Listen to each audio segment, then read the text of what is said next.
Good morning, Martin. Morning. Hi, this is Kurt Doolittle and Martin Steppen for the Natural Institute. This is a working session. It's Friday, what is it, 17th, 2024. We are going to go over some issues regarding, I guess, behavior. We don't deal with the behavior, right? That's what we're trying to deal with is the masculine feminine issue. Well, I think I know that insofar in how it manifests as behavior. I want to know how neurology translates into behavior. How neurology? Yeah, I know there's a difference in lateral and longitudinal connectivity and in amounts of white matter and gray matter. I don't really know how that connects to the behavior. Ah, I see. Okay, so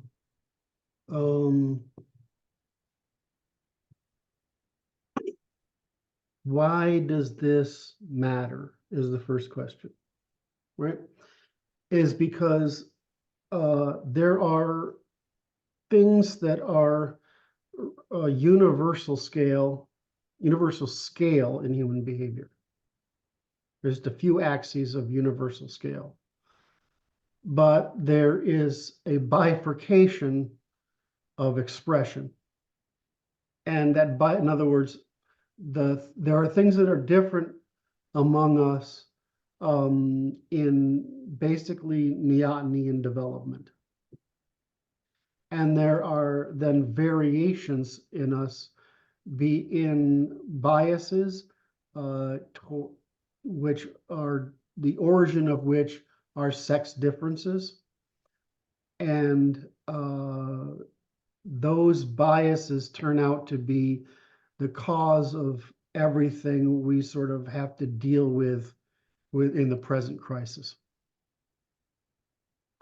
And so the point of talking about neurology is to get over the presumption that it's all cultural. It's all, what did the left say? You know, it's also, it's a social construction, right? There is no difference between the sexes, right? We're trying to show that that's absolutely nonsense. Just like, the sex difference is nonsense. The race difference is nonsense. The class and IQ difference is nonsense. It's all freaking nonsense, right? I mean, all their objections are denials of this cause. So what we're trying to do is show there's a set of laws to the physical world. They express in the biological world, and they express in the the cellular world, and they express in the animal world, and they express in the human world. And it all ties back to the triangle, right? You have a negative, positive. When the computation occurs, when the differences find an opportunity for cooperation that results in a gain. Now, what you want, of course, is the two things that are different to get as far apart and still discover gains. So basically, the more different you are, the greater the compromise you have to produce, the greater the energy capture that's produced. So when I'm talking about all this nonsense, I'm trying to show the consistency of logic from the formation of the quantum background all the way up to the demonstration of all human behavior at scale. And so what is the bifurcation in humans? It's the sexes. The rest of it's just evolutionary and developmental. That polarity is that. And there's the reason for it is the sex strategy of the two sexes, which is that women need to evolve to reproduce quickly, and that they need to extend their nervous systems to worry about munchkins, rugrats. Men have to be able to provide resources, so they have to understand the physical world, how to alter it and maintain territories, which is space, with allies, mothers, clan members, family members. So these are just economic necessities, and they begin with the egg versus the egg, which is mass, and the sperm, which is velocity. And so this same pattern goes all the way across. And so the reason I want to emphasize the physics, the biology, the neuroscience, and the behavior and the resulting behaviors of qualities of scale is to show how deterministic all this behavior is, how it's based on the same properties of the physical world, the more extension of the physical world, that the extension of the physical world is just the differences between us and the capacity to use intelligence, which is prediction, to increase the area under that triangle of energy capture. So that's what I'm trying to get. That's what I'm trying to hold everything together with as science. So that's the emphasis. Now, when we get into the sexes and all human behavior, I think the way to think about it is, I mean, you know a little bit about plumbing, if I remember correctly. Do you know what is it you know about? Is it plumbing or electricity? Don't you know about something like that? No? I once had a license to do electricity, but that was years ago. A license for what?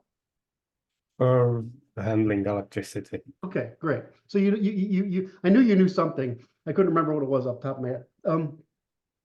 So let's say you have what uh, so what is it? Voltage is the size of the pipe, and amperage is the force it's being pushed with, right?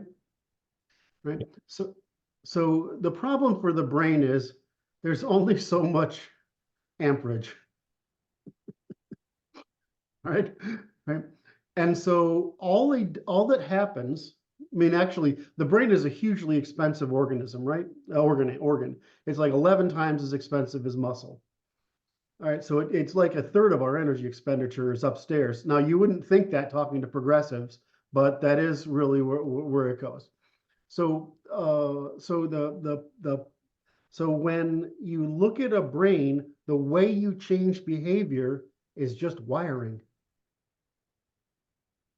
It's because wiring determines where the energy gets to, and where the energy gets to determines the motivation. Now, how does the brain get wired together? Well, first of all, everything goes in all these nerves, all these neurons. Being a nerve and a neuron is the same thing, right? A nerve is, when we say neurons, we're generally talking about something small, and it's got some dendrites, it's got a cell body, and it's got one axon. Usually you can have more than one, but generally one axon and some little terminals. So it's got this thing we call dendrites, which is basically the root, the cell body, which is basically what's called the ring or the trunk ring, and then the axon, which is the trunk and and then the branches that go off and the leaves on it, which are basically the axon.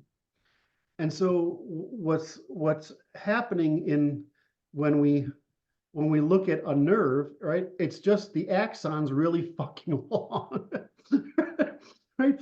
And so nerves are bundles of axons, but it's just this neuron going on. And so when you're growing, it's really easy to grow the body. It's easy for everything to connect to the spine, which transfers information. Now, the brain evolved out of I'll cover all this in pictures. I'm just trying to give you the overview of why I'm trying to get this point across. The brain evolved very close to the nose, where you could get chemical receptors. And the brain evolved as a sort of bulb on top of the spinal column. But it's all just more neurons, basically, right? It's of one kind or another, right? And so as this thing evolved, it had to find a way, as it found a way, there's basically the nerves come into your brain and they're basically organized by your body. In other words, there's a map of your body on top of your head, And it starts with your feet, and then it comes out really close to the bottom, which is why we get feet fetishes. And then it comes up and it goes to your legs, and then your I can't remember what it is. It's like hands, and then face, and then lips, or something like that. And so this is what's called the homunculus, and it spreads out from there. And then the other major sense, which is half of your brain, is the light comes in from your eyes. And this isn't really true. Your brain pushed parts of itself outside into making eyes. That's why your eyes are actually an extension of your brain. They don't necessarily just feed into your brain. They're actually a part of the neural tissue that was pushed outside as forms of receptors. So you have this really weird system. It's all just neurons, but they have a relationship in space, right, related to your body. So a region of your brain will have a function, right? Then you have, and I'm focusing on motor because it's easiest, but the motor and light. The same for audio. Your ears go in here, and that's processed in your temporal lobes here, and it spreads out from there. So you have this visual, audio, motor. The sensory ones are like way back. The nose ones are back in there. The scent ones, and they're the only ones that don't. They're the only ones that go directly to your brain, which is why they provoke memory so clearly. And again, I'm trying to make. I hope I don't lose you here, boss. I usually don't, but I'm trying to get the point. This constructivist argument. What? Well, so far it's a stuff I know, but I Right, presume right, recording it but for other okay. people too. Okay, so the next thing that happens is that okay, now that you've got this brain this way, right? It's got all these neuron endings pointing into it. How the fuck does it do something? How does it organize together? Well, there's a couple of things that happen during neurogenesis, right? When the cells are really young in the first 2 months, basically they send out axons, right? They send out the trunk and the branches to try to find dendrites. And what they really do the whole time is hyperactivate. They basically pulse as much as they can to see if they can find somebody that wants to talk to them. If they can't, they die. Or they just don't grow. They don't grow. They can't, they die. They almost always will find somebody, but the truth is they die. In your hippocampus, where your memories happen, this process never stops. In the rest of your brain, it looks like it does. But when you form memories, every day, new child are born. Every day. And they live a couple of days. And if they make a memory, then they stick. And if they don't make a memory, they don't. So, and then when we're talking about in the rest of the brain, how does it wire together? Now, once you're born, you start advertising. But it's interesting is that these neurons have axons. And axons, there are these little like boutons and little knobs, right? And they actually sense different chemicals. There's 30 of them. So there's about 50 brain regions and 30 of these chemicals. So what these chemicals do, these axons do, is they try to find that chemical. And that knows the region they want to go to. And so basically a neuron evolves to say, I'm in this part of the brain, I have this function, I'm broadcasting this chemical, and I'm going to say, pay fucking attention to me. And the axons say, I got to find this chemical, right? I got to find somebody who's saying, paying attention to me. And basically the brain wires together. Now that's just the beginning. That gets cells into regions. And then once you have the regions, they start firing together. They start working, they stop growing really fast, and then they start looking to fire together. At which point they start what each neuron does is it basically urinates growth hormone, neural growth hormone, which has got a 4-letter BNF or something like that, into the liquid around the cells, and the other axons try to find that growth hormone, and then the two things grow together if they fire together. So this process works by this. If you get that process, that's most of what happened. Things fire together, things evolve together, and they search each other, and then they find each other to fire. So what's fire together mean? It means in time. So they have to fire together in time. And we're talking about fast, right? It's not like I'm going to wait here for 30 seconds. It means every a couple of tenths of a millisecond, or a couple, because these things can fire 200 1,000 hertz, so 1,000 times per second. All right, so now what makes those neurons express differently in brains? Well, first of all, genetic quality. In other words, if I don't make very good chemistry, it can't get far. The second thing is neoteny. There's a timing thing, a perfect curve, where if you develop too early or you develop too late, there are side effects. So you want to actually develop at the right age. You want to be born about the right time. The next thing is nerves can, if you start with sensory, motor, I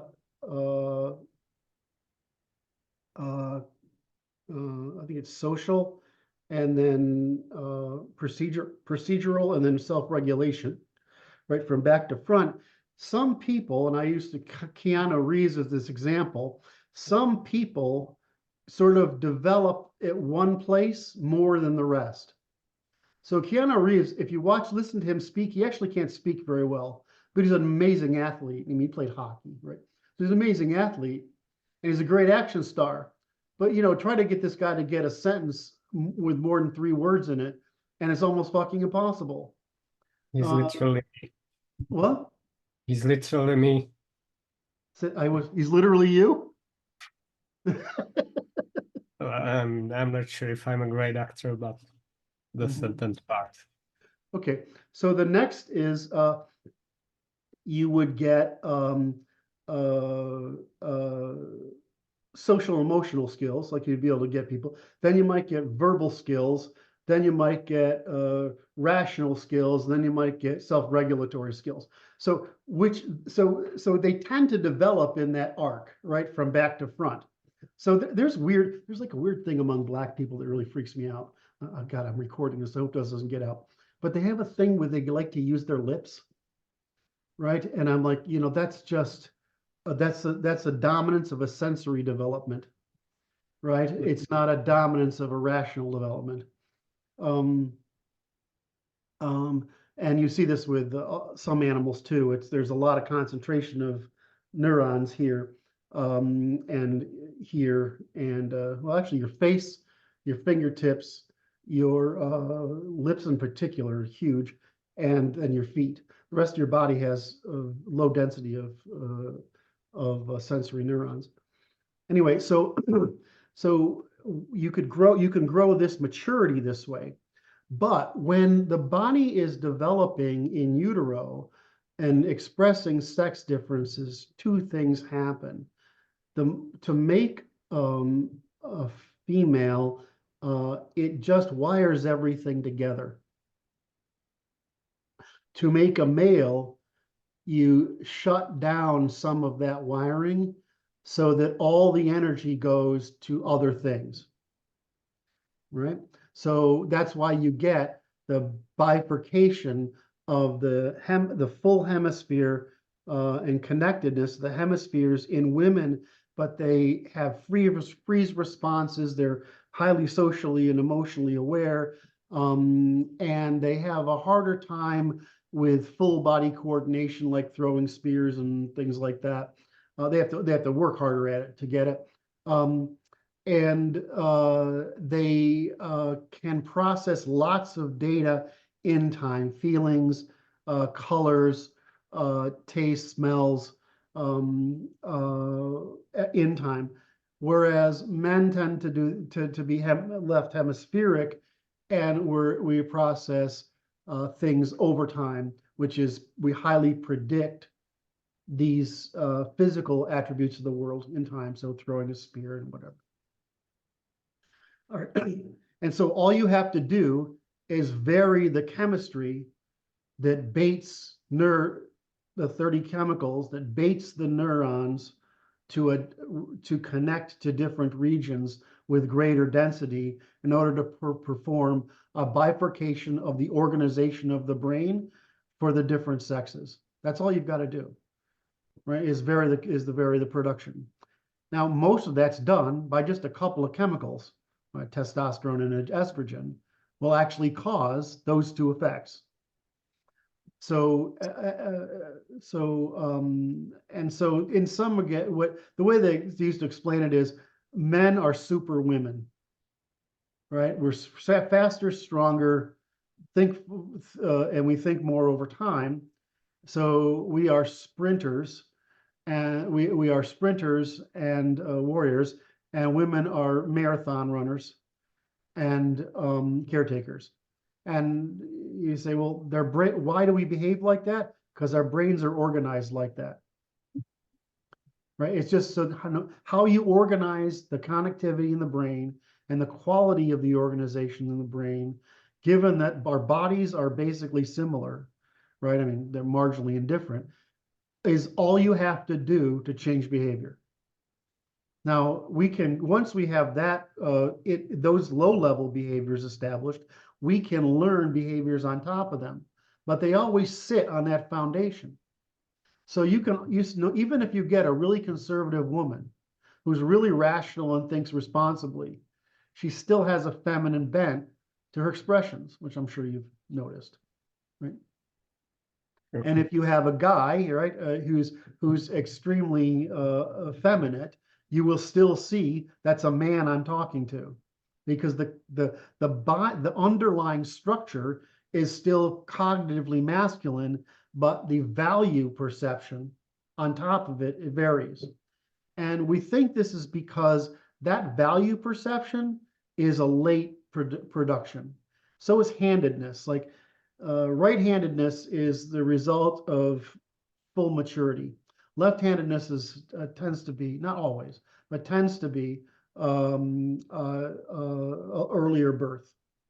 And so we have a lot of expressions like that where there's this interesting relationship between the way neurons grow from what time they grow and where versus the time of maturity before they're born, and then the quality of the genetics and of the person after they're born in using external stimuli to wire all those neurons together, which is why babies make weird faces and shit, because they're trying to get their bodies to coordinate, because the neurons don't know what to do until they learn what to do.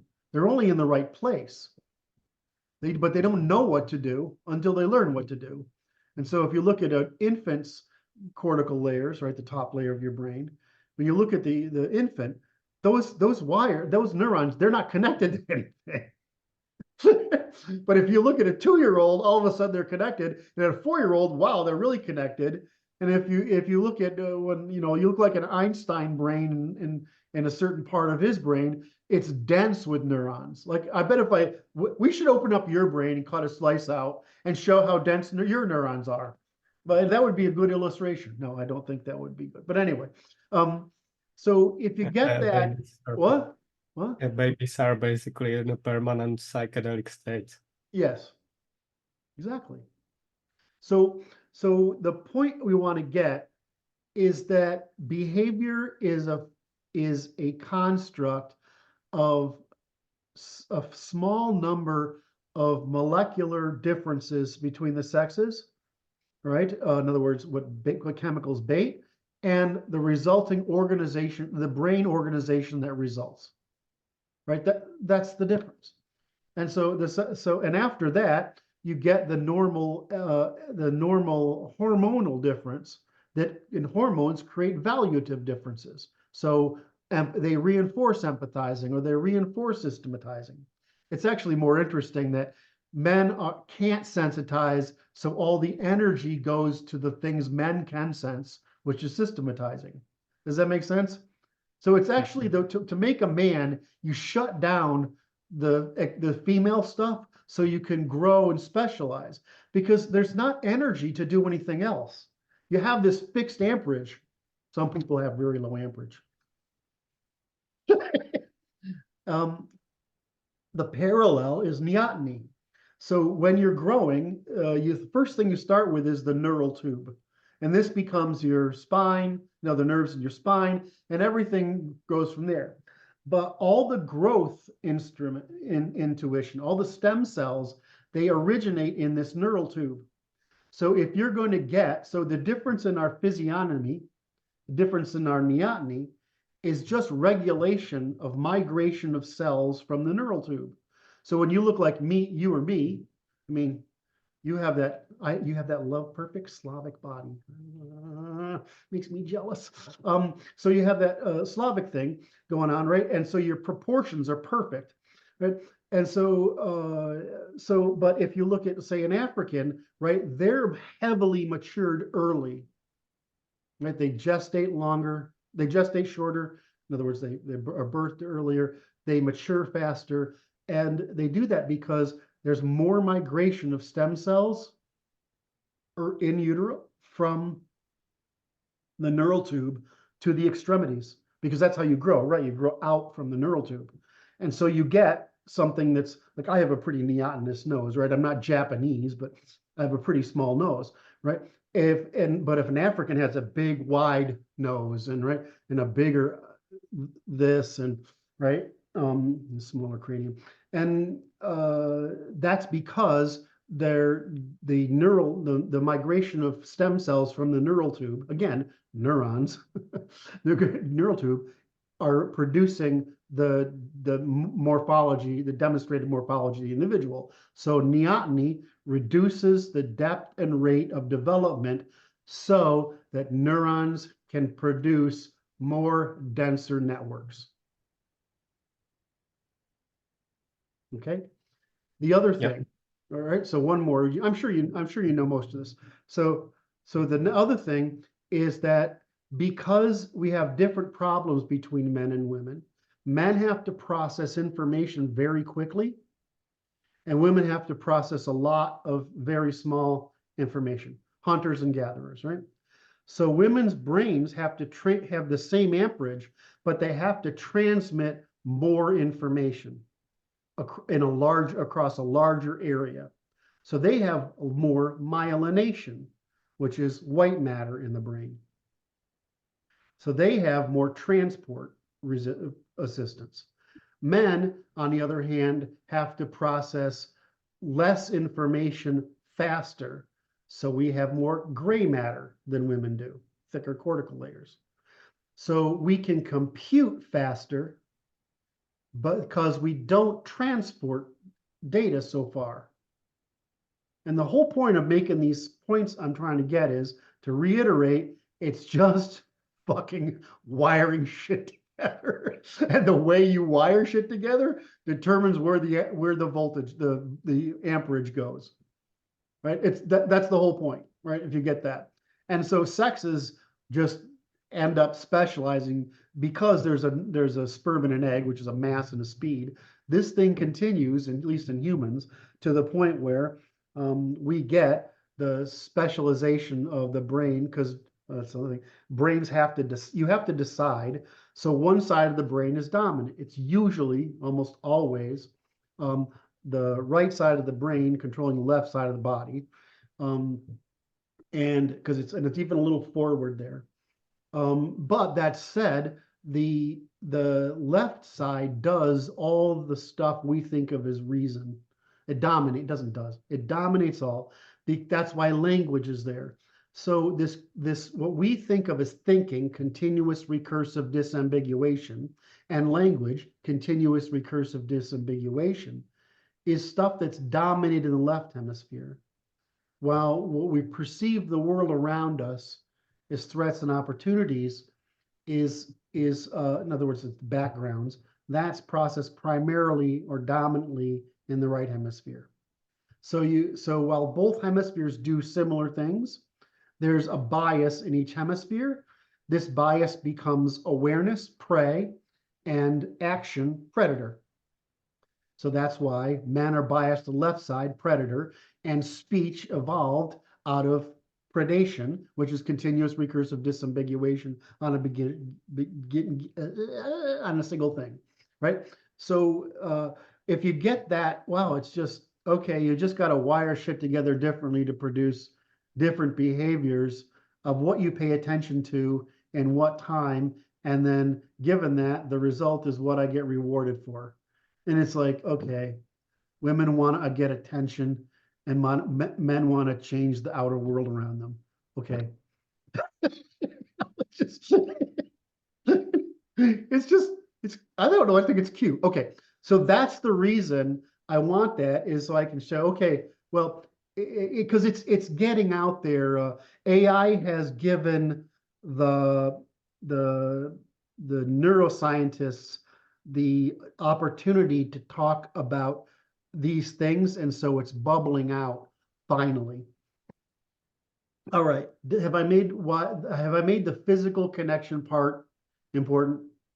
Does that make sense? Yes. Is there Yes. anything you didn't know there? Well, yes, how these things connect physically and in actual cognition and behavior. Yes. Okay, great.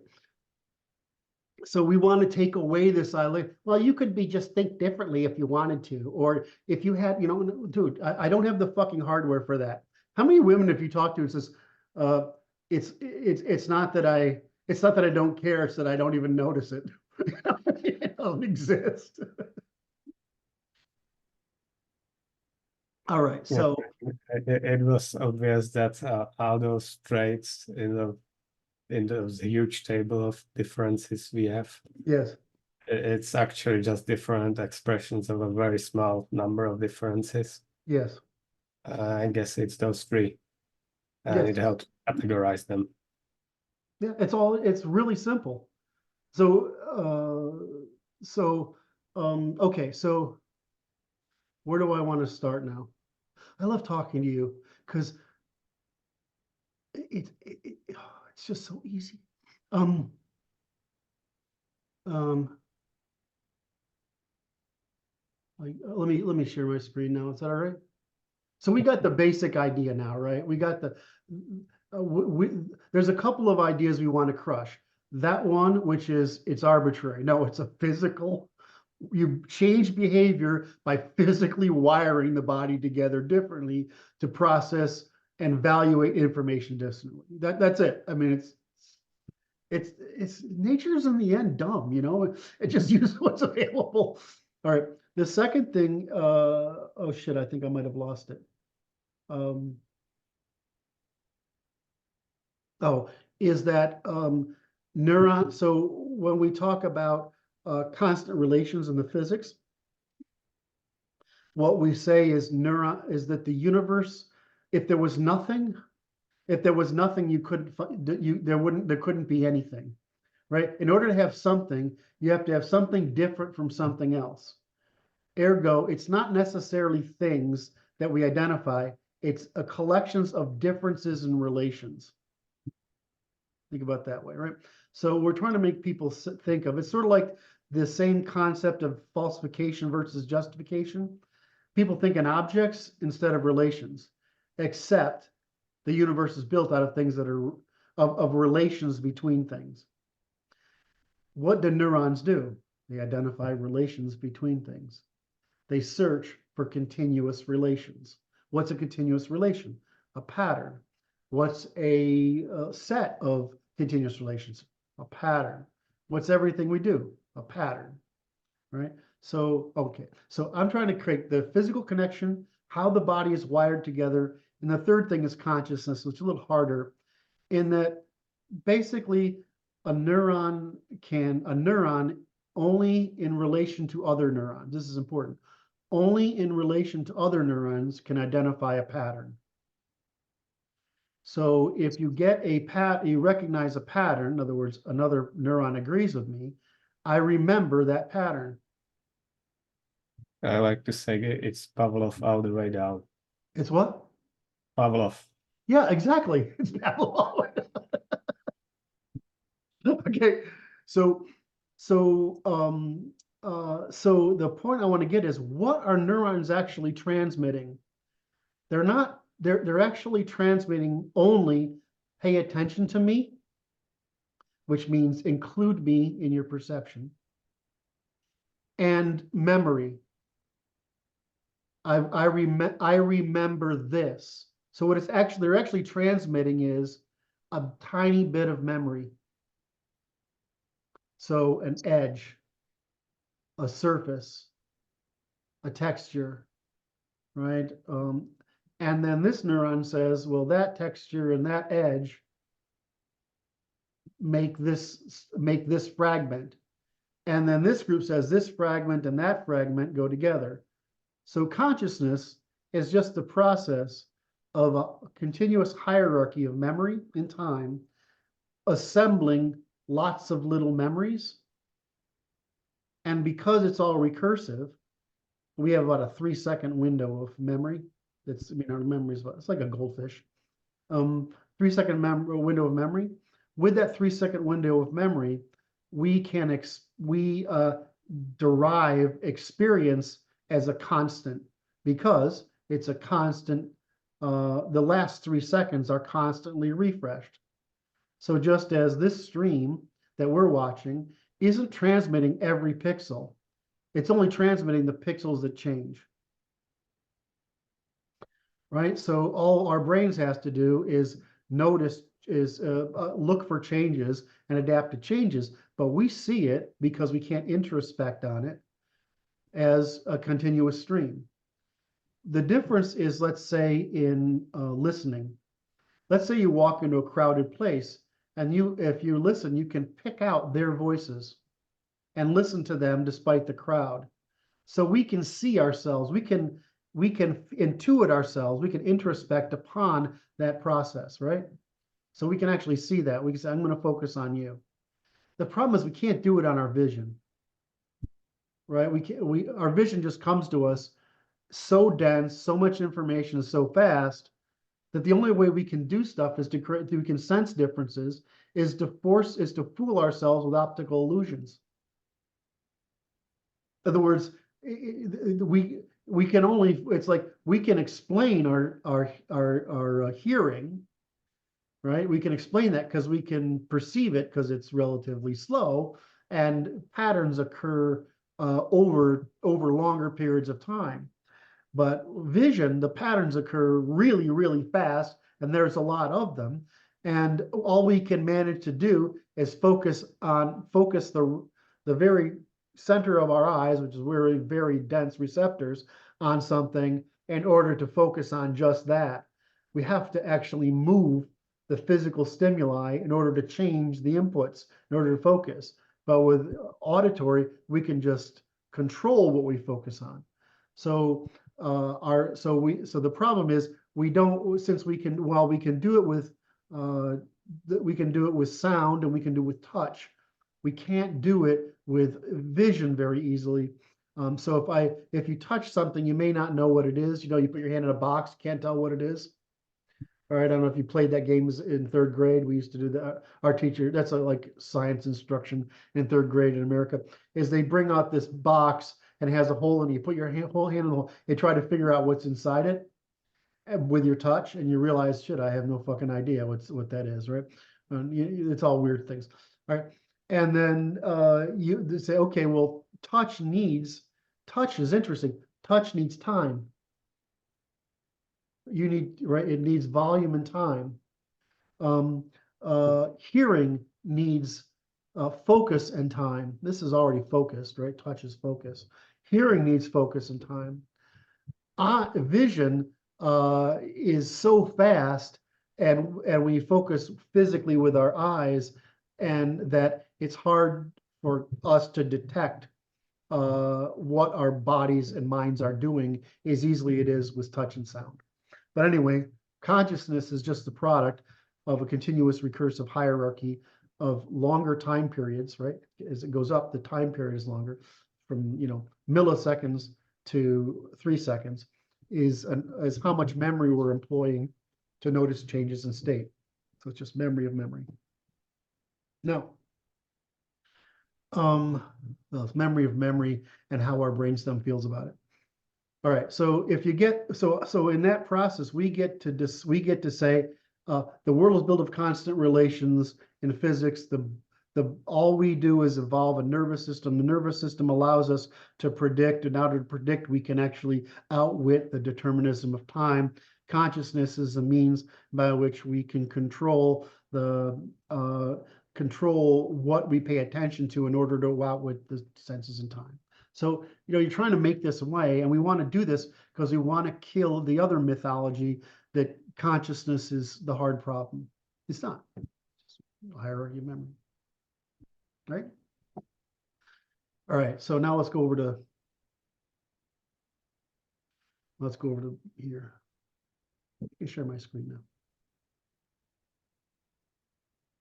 Share screen. Boom, boom, boom. Which one are we? Desktop one. Yes, you. Now I have to make you bigger because I don't like seeing small, Martin.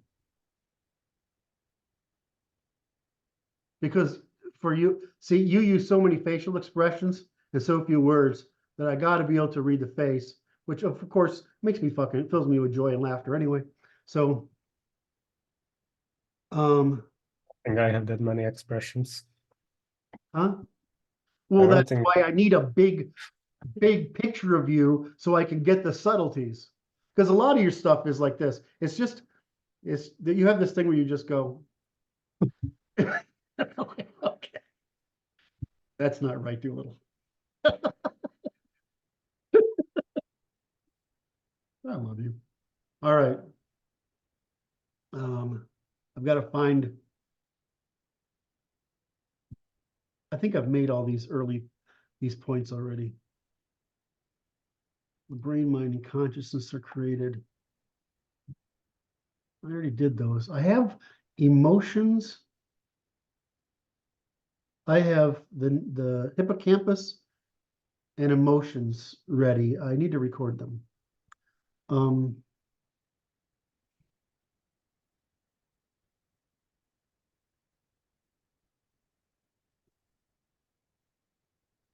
I got all this across.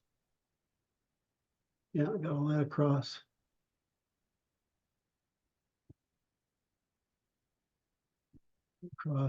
In this slides, I start with logic and language, and so I use that as the metaphor going through. It turns out to be pretty easy that way.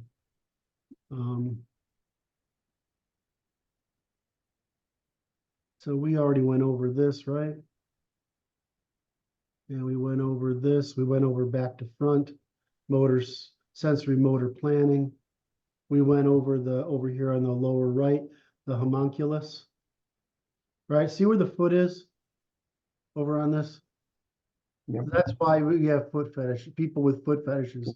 That's a misunderstanding of what it is. Oh, come on, I want to advance that.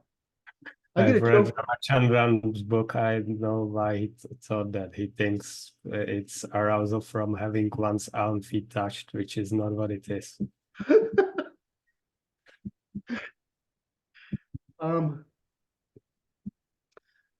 So I use this, and then here,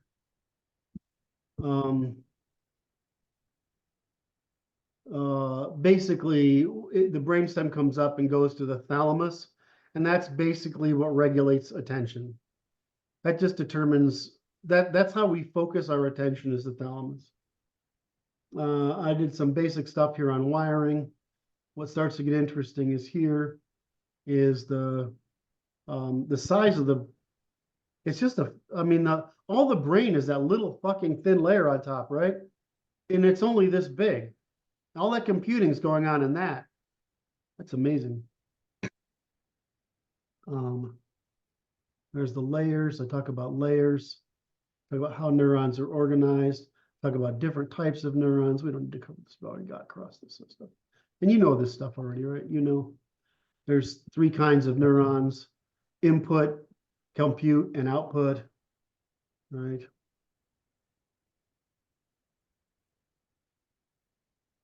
I don't need to go into any of this. I don't know, you've probably seen this before. This is what all the layer in that napkin in the 6 layers. This is what's going on in each layer, which is Yeah, coordinate body. I'm not gonna remember that. I just understand the algorithm. You don't remember this, or you just understand the algorithm? Tell me. Yeah. Uh, I mean, All that matters is that this is coordinate with your body. This is pay attention, and this is tell other people what we think, right? I mean, that's all that's going on. Whoops. So we sort of, with touch, we start out with like Braille, and we develop these Braille patterns. And when neurons fire, they literally make the equivalent of a Braille together. And then we produce like edges and strokes, and then features and such. And so when we basically, our brain builds the coffee cup like that, all right? So you put it together a little bit at a time. I don't know where I'm supposed to be here. What am I looking at? Okay.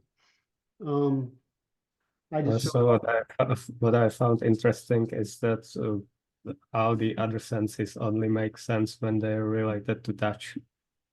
correct. Otherwise, I if think that's we actually smart. Yes. that's why babies touched everything and put it in their mouth, and Yes. then they have that physical model, and then they look at it and they can relate it. Yes. Yes. That's smart. It's a great observation. I was trying to show that with this is that, you know, you have inhibitory and excitatory neurons. Almost everybody talks about excitatory neurons, but nobody talks about the fact that there's way more inhibitory neurons. Which is, this guy needs attention, you don't. Pretty much. Or there's a competition between pieces here, and this one's better, so we're going to ignore you. Assemblies. I think this is all obvious. Whenever I avoid any discussion of frequencies, because it just gets people too confused, but we can create different assemblies by the different frequencies. Okay. I don't need to go over this. I put this in there just to show that people think it's really that complicated, but there's 6 layers here. There's basically these networks, these 5 networks, and that's it.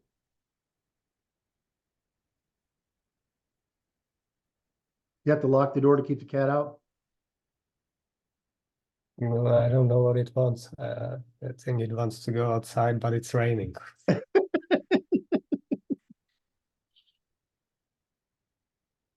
So this is what I'm trying to get across, right? Is this whole arc of this is the arc, the story, right? By continuously taking many inputs using massive parallelization. So talking about, right? We're not, so I'm overemphasizing probably. It's like, once you understand a few things about how particles form, you understand how all physics forms. When you understand how a neuron works, or neurons work together, then you understand how all behavior works. Have I done this with you? The spatial mapping? Yes. Yes, okay. And this is how we produce the different types of data. This is how we produce geometry from that data. So our 6th sense is the projection of space and 3 dimensions, background, objects, and places to move. We, on top of a 2-dimensional vision of the world and the organization of our body in that world. And so when I say everything's a measurement, that's what I'm trying to get across. Everything's a measurement. Humans are marginally indifferent, so we can speak and share measurements. But it's basically the sixth sense is what we call perception of space. All right, so here we go. I don't think I have to go over consciousness. I don't have to go over that. I do use this as my favorite illustration to say, this is how your perception is created. It's created by a bunch of layers that end up, we perceive this way because we can't go back and look at those layers in our brain, mostly because they're massively in parallel and none of them would make sense without all the others. And then I use color this way. And so I try to show people that. And then I use this to say, well, you know, the truth is that emotions feel like what your body does in response to things in order to repair, right? In order to prepare itself for things.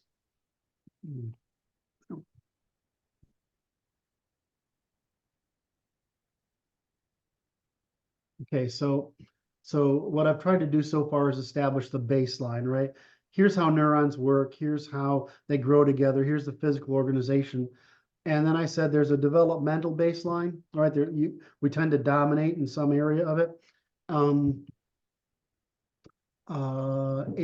so there's and then there's a kind of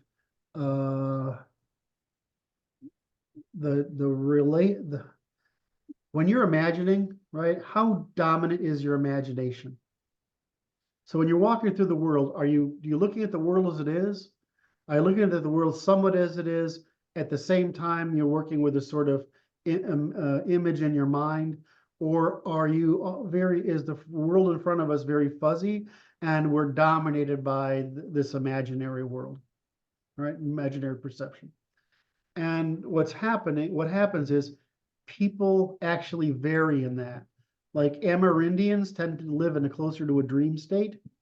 Europeans tend to live in more of a present state. What's the benefit of being in a dream state? What? What's the benefit of being in a dream state? In a what state? In a dream state. I Like have there no must fucking be a idea, reason. man. I haven't got a fucking clue.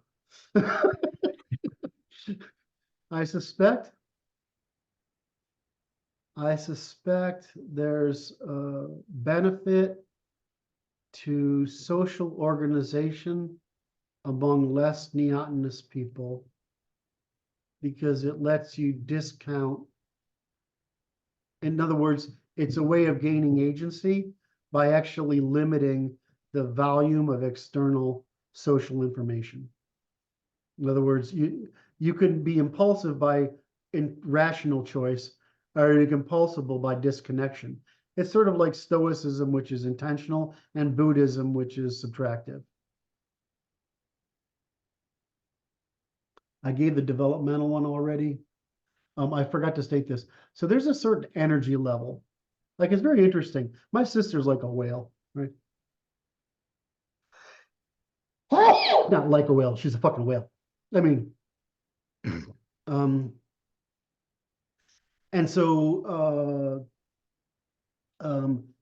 when you look at people like that, you look at their movement speed, their behavior speed, and how much they move.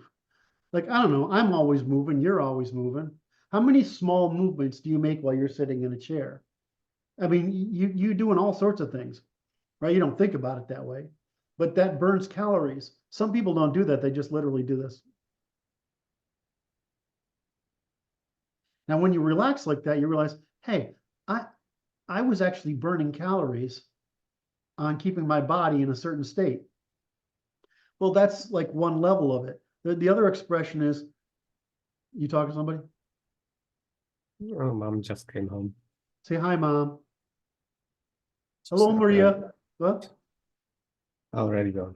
I want to joke with. I can't wait to meet her. Can I say I heard you got a boyfriend, and so my choice is missed, and just to see the look on her face.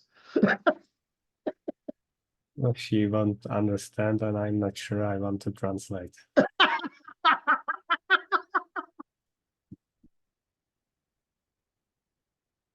Martin's dry humor.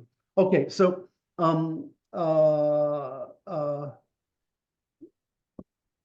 okay, so for example, we know one of the reasons black women um gain more weight than white women is they don't move as much.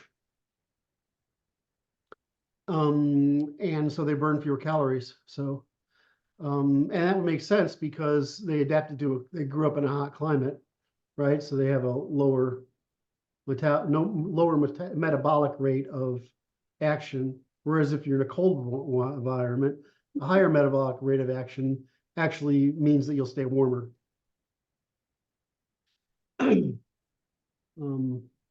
So you got the homeostasis bias, energy level, the dream state or aware state, the sensory, physical, environmental, social, the sex bias, empathizing and bihemispheric versus systemizing monohemispheric, and personality bias, which is basically you can divide them into before, during, and after responses to information.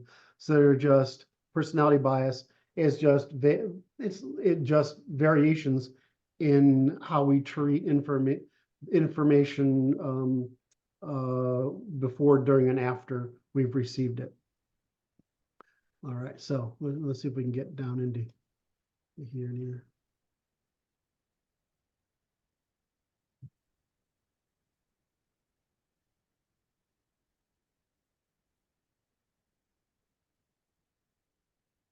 No, the sexes are here somewhere. Sexual bias, okay.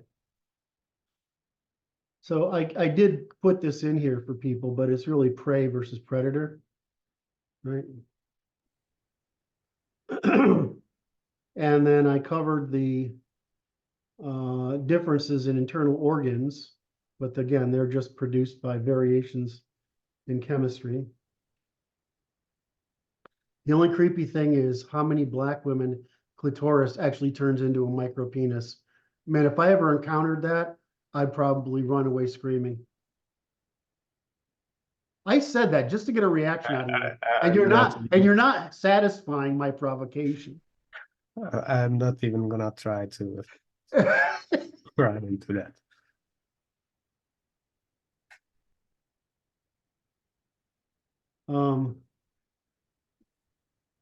During development of the embryo, hormones have a very important role in the sexual differentiation of the brain. Androgens produce the male brain. In contrast, the lack of them produce the female brain. That's an interesting way of saying it. Levels of circulating sex hormones develop the physiology and behavior in adulthood. Whoops, I don't know why I said that. Wire together. Hormones increase the sensitivity of some pathways more than others, thereby baiting neural growth. Oh, I see. And then I should have reversed these two. So hormones bait neurons to fire and wire together.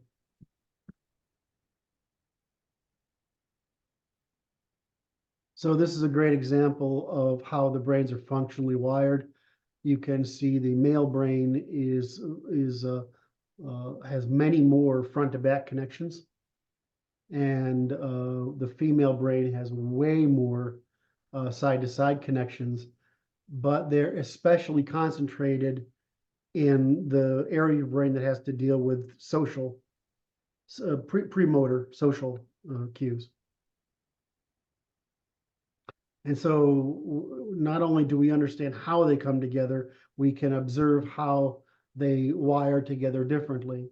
And the way this is traditionally shown, though it doesn't illustrate here, I think I have a picture of it later, is that you start out with one brain, but when as a worm or something, but then when you get bilateralism, so you can have legs, you double it over. Well, great. Now, how do I coordinate two sides of my body? You do it through why is the word evading me?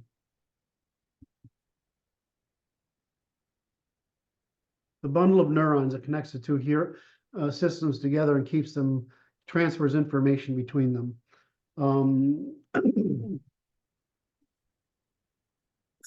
Corpus cerebellum, something like that. Corpus callosum, thank you. Okay. And so, like I said, testosterone increases gray matter volume, computational density, and then the white matter pathway. I don't know. I forgot what this one is trying to sacrifice for speed. Okay, the white matter pathway. All right, I thought it was dealing with the white versus gray matter question. I don't want to go into that. We've already covered this enough.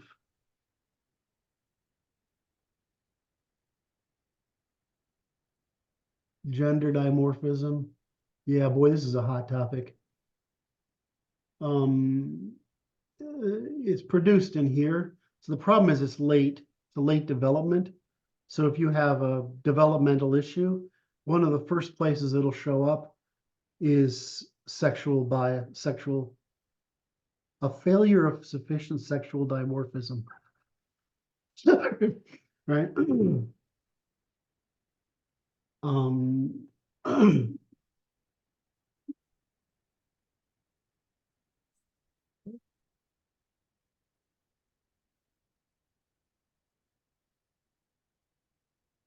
So if a baby boy gets born early, should we feed them testosterone pills? You know, I don't actually know the right answer. It can't hurt.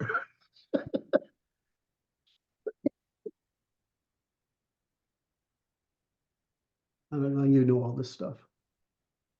The purpose of cognitive and emotional dimorphism. Phenotype, morphology, physiology, dimorphism, and trait expression. Lateralization versus longitudinal. Distribution of information processes within the phenotype. Distribution reflects the differences in division of labor. I think I've already made my point here. Differences in time and permutation, an evolutionary advantage. Okay, so the point I made, remember tying back to the triangle, you have positive and negative, or negative and positive, and you're trying to find a compromise between them, which creates mass or energy. In other words, a sharing of energy, cooperation. The same thing happens with variation in the sexes is valuable, but so is all those other variations, because we want some people to focus on the right now. We want people to focus on the very far. We want people to focus on people. We want people to focus on things. And so you have so we tend to not think of ourselves like ants, because ants have very explicit differences, like warrior ants and breeding ants and the queen and all this other stuff, right? But the truth is we are. It's just a very subtle differentiation in behavior by specializing in some aspect of time, space, population. So it's not that it's necessarily defective that people vary.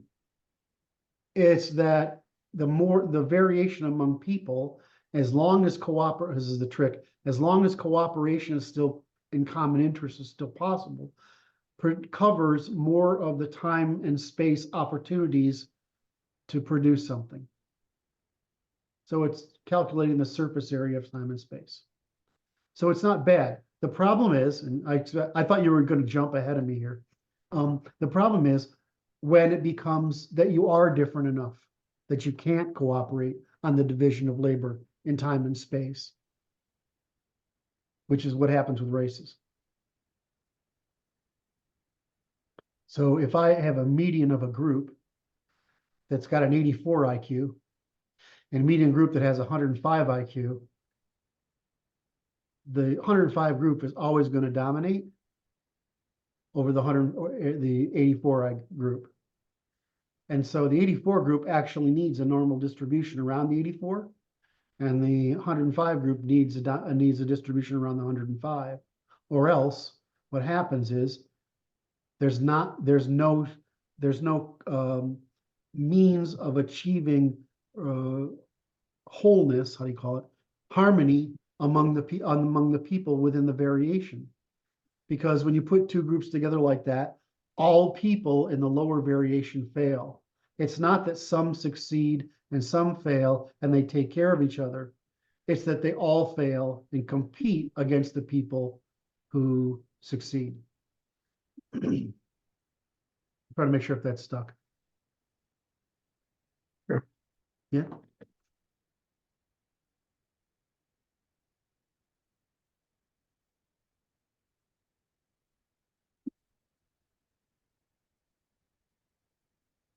I think I've got this down. Most of us are a lumpy mix. Here's the variations we know of.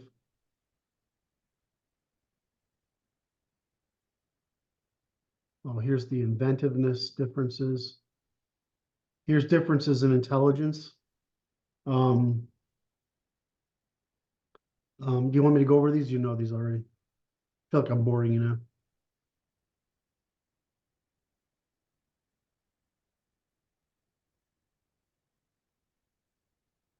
Sure, I know this. Yes. So the problem is this.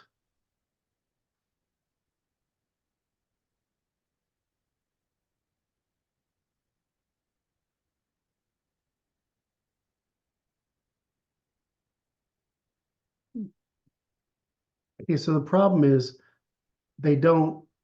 is that the male system doesn't scale down well and the female system doesn't scale up well. And Well, I think you can systematize people too. It's just they're not getting. their intuitions, excuse me, correct. You can they're teach not getting various emotional and social signals. Mhm. I haven't written these slides there, but there are difference in costs for these hemispheric differences. There are differences in responsibility. There are differences in risks to the sexes.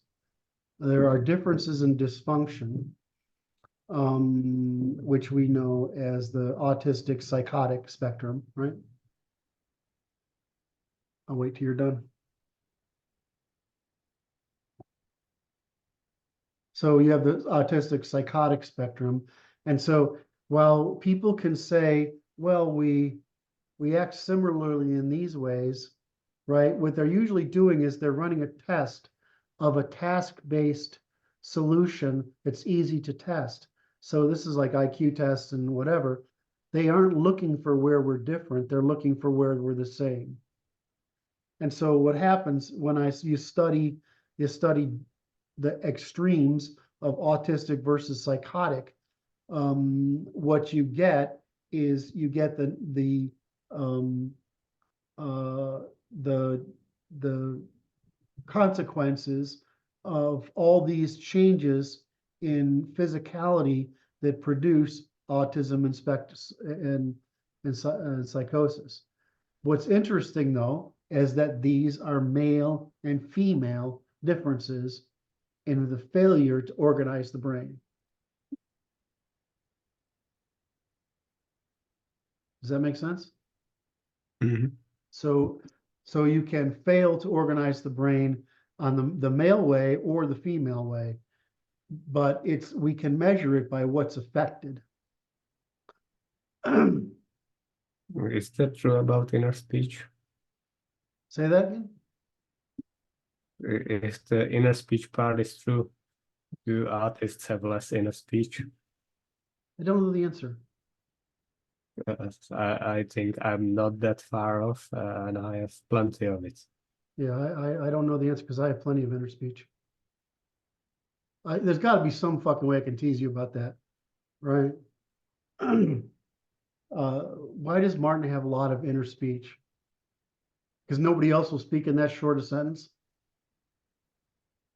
Yes, those are apparently completely different processes. Even people who have some speech disorder think clearly. That's true. One of the things about Asians that's interesting in their structure is that they can't think and talk at the same time like we can. And it degrades really fast too. Um, uh, Women can think and talk at the same time, but the depth of thought is not there. We can think and talk at the same time, but Asian thought degrades really quickly when they have to think and speak at the same time, which is why they have the verbal acuity. I think that's similar for me, actually. That's what? I think it's similar for me. Yes. Yeah. Do you know how dangerous you would be if you talked a lot? Hard to imagine.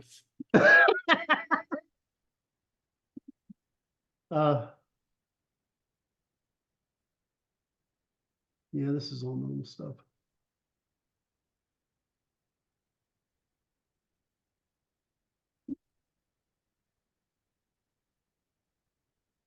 The primary source of all behavior, in other words, sex differences are the primary source of behavioral differences. This lets us produce a system of measurement, understanding these differences. This system of measurement helps us understand one another's behavior as often involuntary and largely immutable, not entirely, largely, despite the fact we demonstrate a distribution that overlaps with more femininely cognitive males and more masculinely cognitive females, even if the underlying empathizing versus systematizing appears to remain constant. In other words, the structure of the brain seems to remain constant, even if the bias in how we value information changes. However, demonstration of aggression appears to be the opposite sex strategy. However, demonstration of aggression appears by the opposite sex strategy and appears due to trauma or other maladjustment. What was I trying to say there?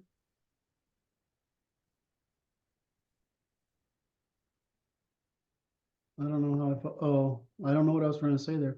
I actually clearly fucked that one up.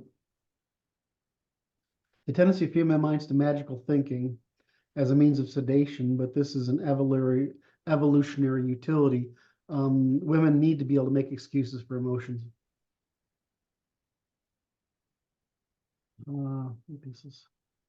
Okay, I think this is it. The hemispheres are special. The development of variation is largely in utero or trauma post utero.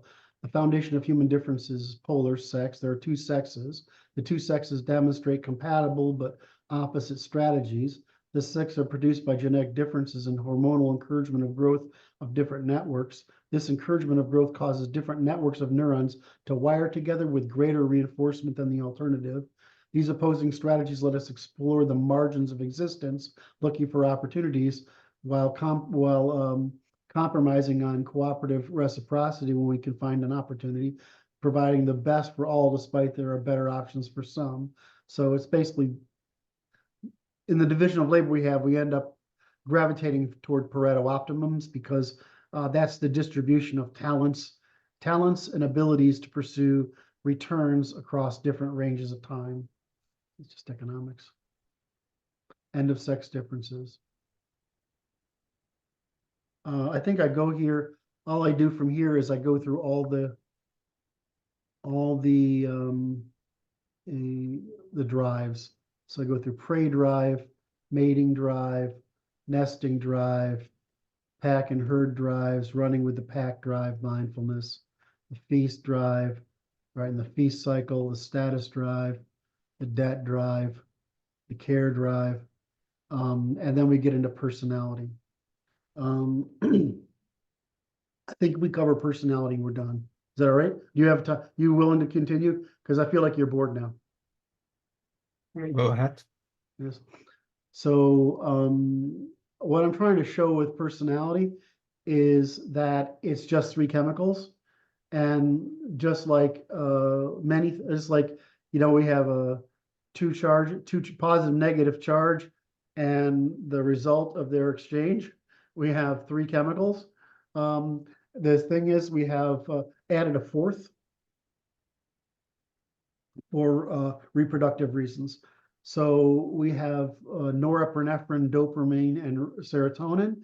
And you have serotonin, dopamine, and noradrenaline. So that's distress, that's fear, and that's contempt. Or the other direction is excitement, enjoyment, and where's the positive one? Surprise, right? And so we end up with using three chemicals being able and their intensity, the ability to produce all of these. The fourth one is oxytocin, which evolved as from the female breastfeeding thing, right? So they felt breastfeeding, and so oxytocin evolved there, and that produces the bonding response. And so you have these three emotions producing everything, and the fourth one, which is oxytocin. So you end up with this basic grid of all the emotions possible.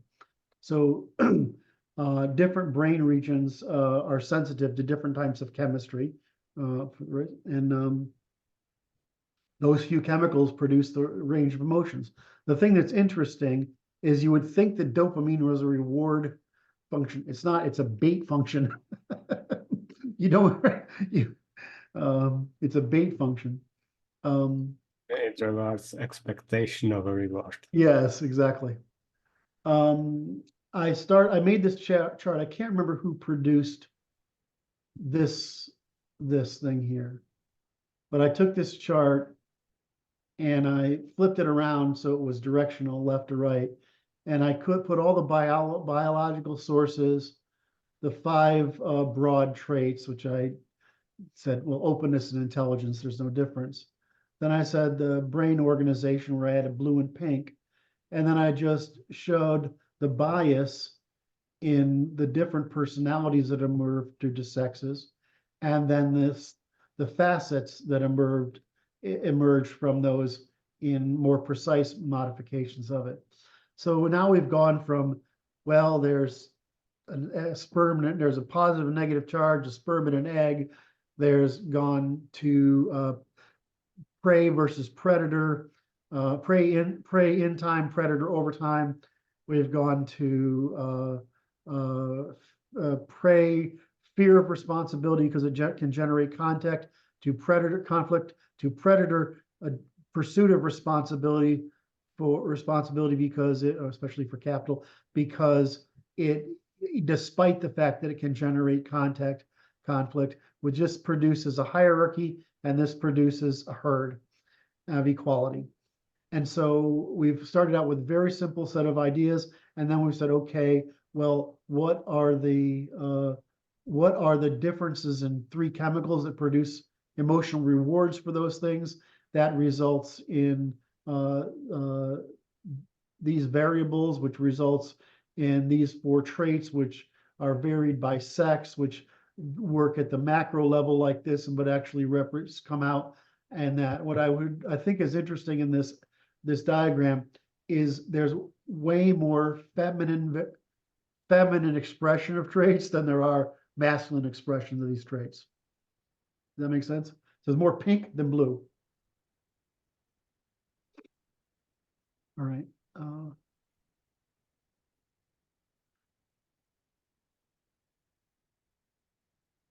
Okay.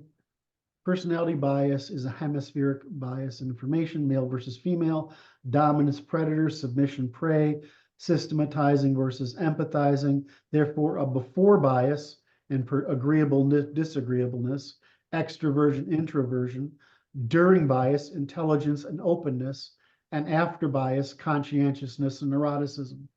So they're just a variation in the means by which we look for information, we process information. In other words, we like more information or not, and we view it with pursuit, conscientiousness, or anxiety, neuroticism. This is mine, so I don't think you'll run across that elsewhere.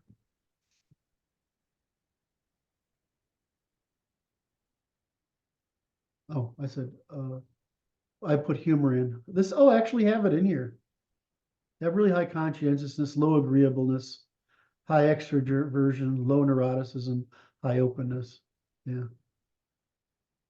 I have Yours can't, yours, I want to see yours. Do you have it? Let me just find it.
It's in the chat. I'm Hmm? uploading. It's in the chat. Yeah, that's literally what it told me. I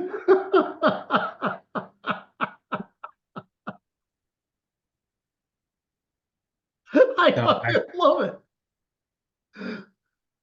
well, I'm not sure if that would still be true today. It was years ago. It doesn't allow me to take it again.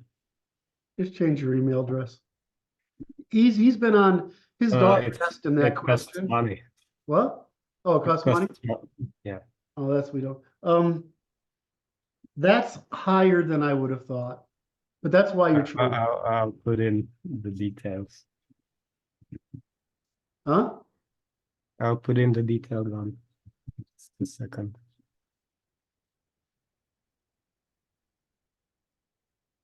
This I expected. This is higher than I thought. Are you sure you're not on the spectrum?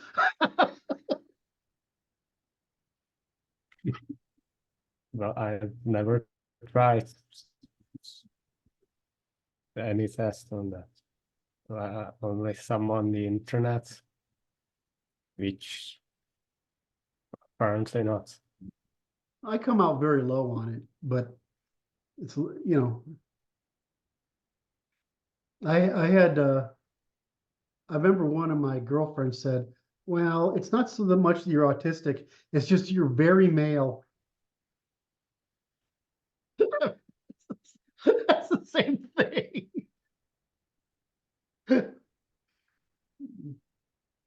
I think I might gotten more disagreeable since then. Well, Peterson, his daughter asked him, they says, no, you just can't take it like every year, right? If you take it every 5 years, then it's valuable. Mine's really accurate because it's consistent with every test I've taken, so ever. So I think it's right. Okay, the detailed one are in the chat. Say again? The more detailed one are in the chat now too. Thank you.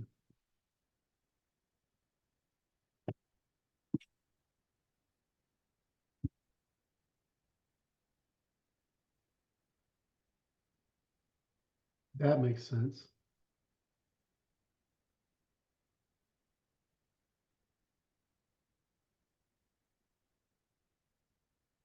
This is true. I think this is oh, I see what's going. It's that all your amplitudes are depressed. That's what it is. See, I see you as normal, but quiet. I didn't think about it is that you have there's less of activation across the spectrum.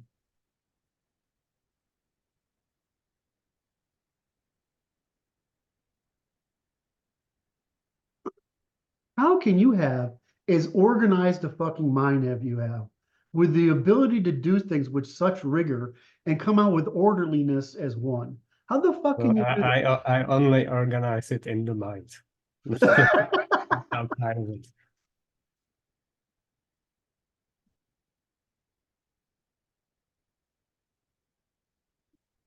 I don't get this at all from you.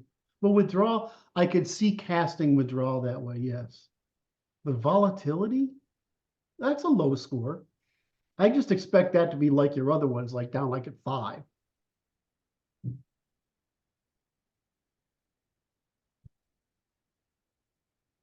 Yes, you're very polite. One of the reasons I find you so fucking charming. So it's more. Oh, I see. You're just down regulated. Well, I think if 2 traits are coming out as 0, that's more of a problem of the scale. Yeah, It's too limited. yeah. I think the problem is it would have to be. It's like, like it's like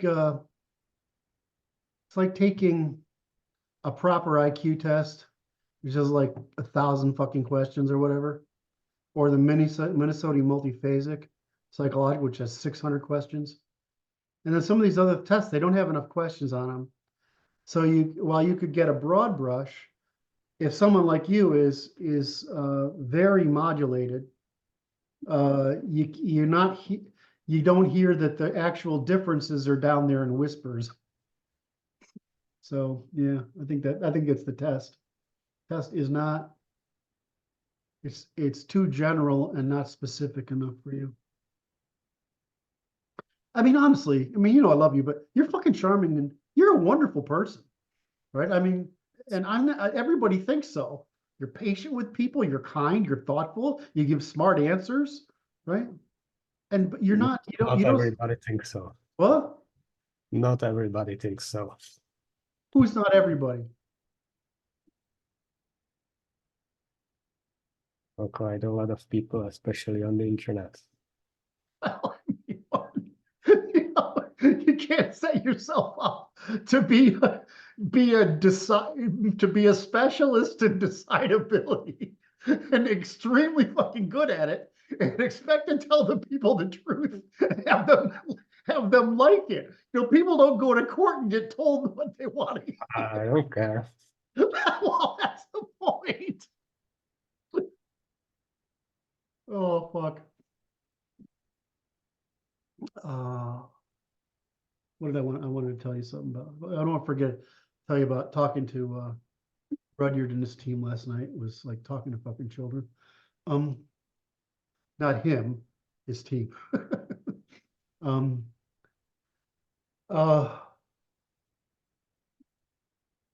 Okay.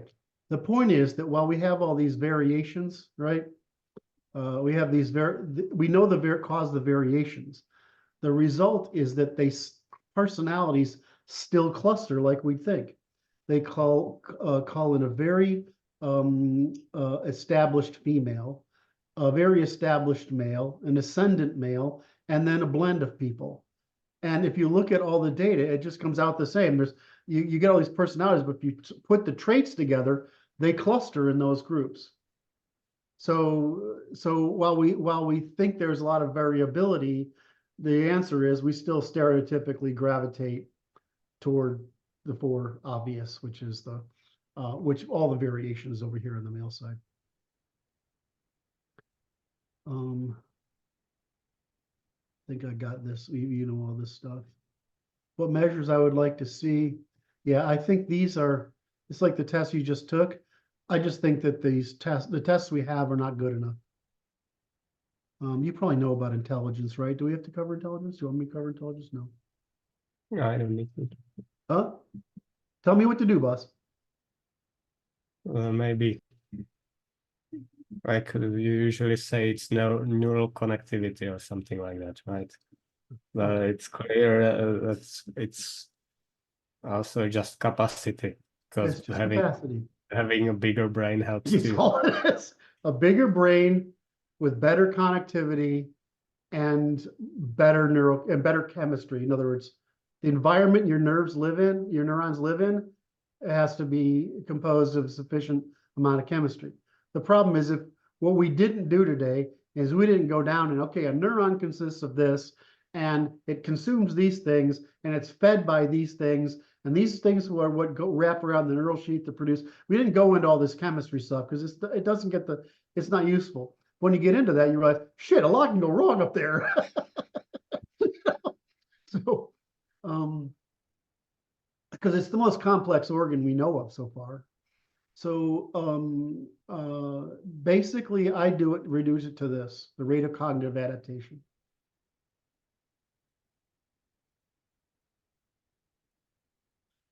Right? It's actually how much information do I need to either respond to something or learn something. That's it. It's just, Even the speed of response, right? huh? Even the speed of response.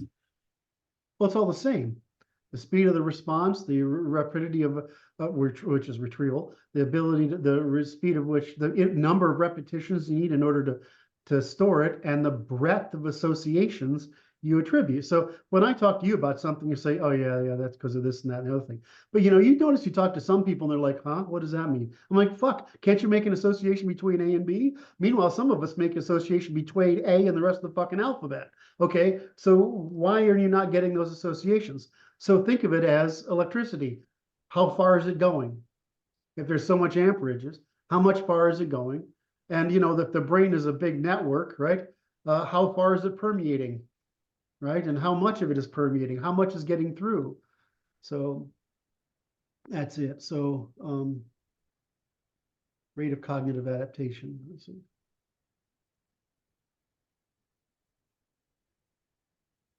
Genetics, developmental success, the volume available for the brain, neoteny, the volume available for neurons, gray matter, the quality and available transmission, white matter, the health of the body in maintaining the cortex, biochemistry, and the most primitive means of measurement is reaction time. That's what produces intelligence. Right. Do I go thank your mother or your father? I gotta ask her. Go ask her that question. Well, she ever see? Does your mother have a typical Slavic absence of sense of fucking humor?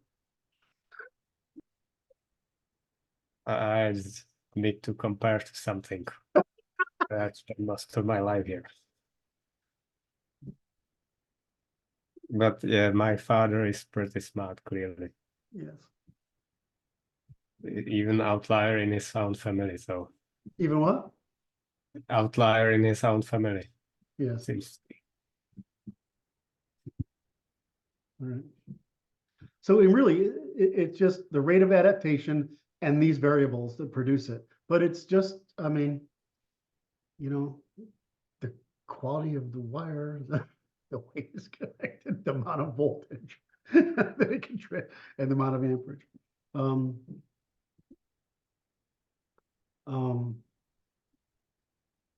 So I try to separate this when people use intelligence as there's biological intelligence, is your rate of cognitive adaptation, your demonstrated intelligence, which is the result of your biological, your working memory, your personality traits, your general knowledge, your domain knowledge, the stupid fucking ideas you have in your head that screw all your ideas up, and trauma or other cognitive illness or defect. And the difference basically is time. All right, blah, blah, blah.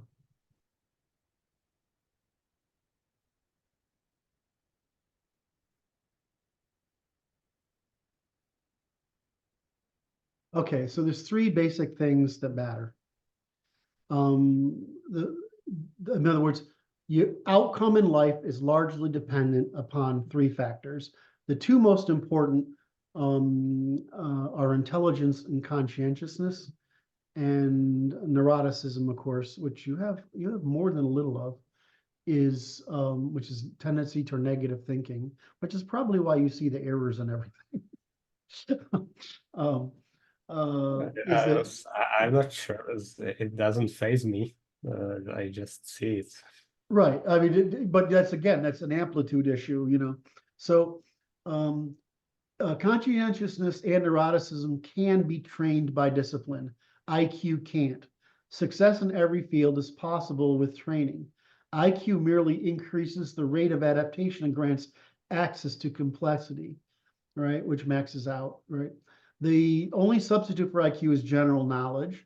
This is the reason for the importance of literacy and reading and the marked difference in it's supposed to be marked difference in performance regardless of difference in performance regardless of ability when one reads at least nonfiction. Since the volume of general knowledge, specific domain knowledge, and experience within that domain is the only substitute for intelligence, specialization over time will generally defeat intelligence within time. In other words, your car mechanic who actually has been working on cars for 50 years is going to be smarter about the car, fixing the car, than you are, no matter how smart you are. Right? I mean, it's duh, right? And why is that? Right. So, and this is where people get confused. Is like, I know really smart people that are stupid. I'm like, yeah, you do.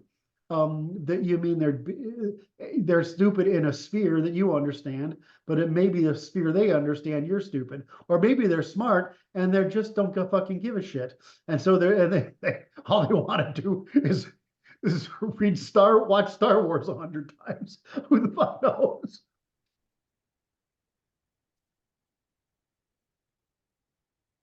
Conversely, intelligence will defeat general knowledge and domain knowledge and experience over time.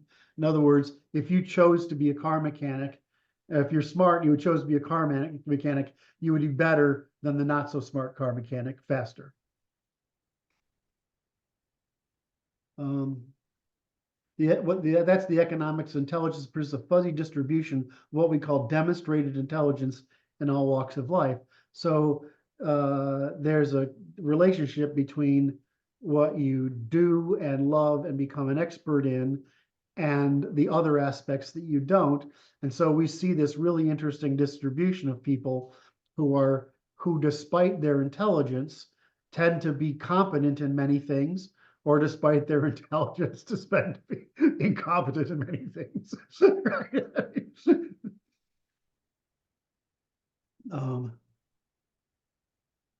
A smart person will always outlearn one who is less so.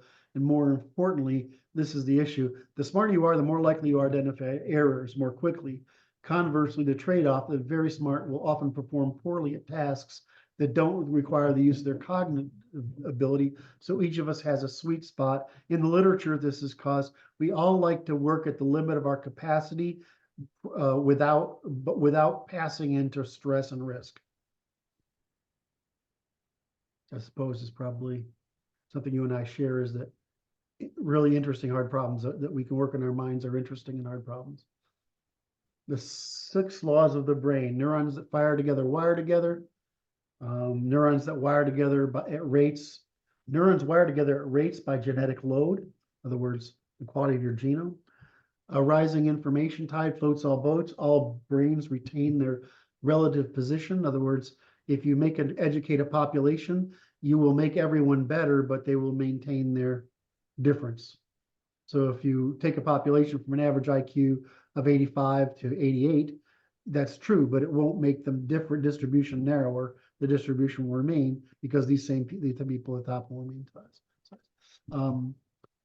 Rate and depth of maturity matters. Slowing matters more. In other words, neoteny matters more. Size matters. There's a linear increase in intelligence by brain size. Genetic load friction matters more. People aren't necessarily smarter or others not as smart. It's just genetic load. So if you accumulate defects, no matter all these other things, you're going to be dumber. Summary, I don't think I have to go to summary. All right, okay, so what I was trying to get across to you that I wanted to show is when we were talking yesterday, is we're trying to create this universal system of all scales that shows how the universe operates by the same means, which is why it's all decidable, understandable. and that the physical world, the biological world, the neurological world, the behavioral world, and the consequences of our behavior at scale all follow the same basic rules, and they're all easily understandable. Matter of fact, if you understand a neuron, then you understand people, because what are people? Bundles of neurons. Right? So the reason I focus on sex differences is because it's the thing that produces the differences that cause us to be able to discover different opportunities and risks, yet solve each other's opportunities and risks, thus covering greater surface area or space and time of opportunities for evolution. Is this making any sense to you? Yes. So what did you get out of this conversation? It's filled in some gaps. What? It's filled in some gaps. Yes, okay, great. I might even use some of the pictures in my presentation. All right, so all I was trying to do though is to make sure you understood why I was emphasizing sex differences. Right? That's the and when I say that, the problem is people say, well, all women are like this. No, that's just the origin of the variation. But all of us, we've all got. I'll be emphasizing the difference too, because that's most consequential for everything else we'll be talking about in the conference. Okay. Oh, forgot how much I like working with you. I'm almost capable of, I'm thinking out loud, is that I'm working these 2 nights a week with Brad. And it's like in 2 hours in those nights, we make 1/10 of the progress I make in the 2 hours in the mornings. And it's because I'm too fucking tired. I might just give up on that. I might, and see if I can start working with you again on other stuff. I'm not positive, but I think I have the brains to do it now. I think I'm healthy enough I can do it, if you'd be willing to. I would like to. Sure. Yes.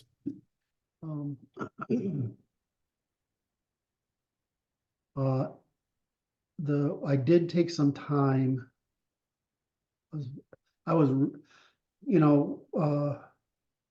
I had a bunch of court stuff, right?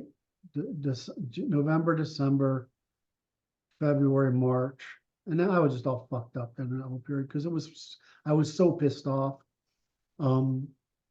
And then, but I did manage during that time to go through the Constitution and say what's got to be updated, what's missing here, and correct a few things. So it made me aware of I need to have the energy to work with you so we can work on that. I prefer if we could have us work together. When I have you work with Brett, he doesn't fucking say anything.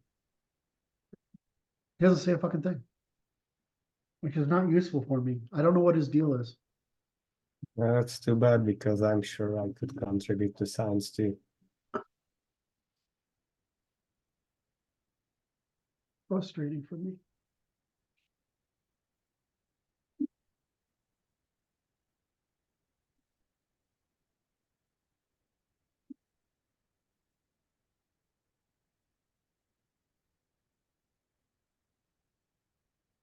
You and I will need to put the science, in the beginning of the Constitution, we have man, whatever, right? We have these definitions, this first set of articles that are basically, here's how the world works, right? Before we go into the natural law and whatever.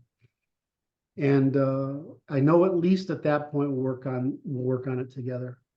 I would really like it if we could work on it together. Yes. I don't know if I'm willing to. I might see if I can try it again. It depends a little bit on what I have how much energy and health I have. If I have the energy and health, I can probably get everybody to work. But at the time we were doing it, I was not in a good enough place to do it. God, I have to stop this recording, right? I'm gonna stop the recording and still talk to you. Stop share.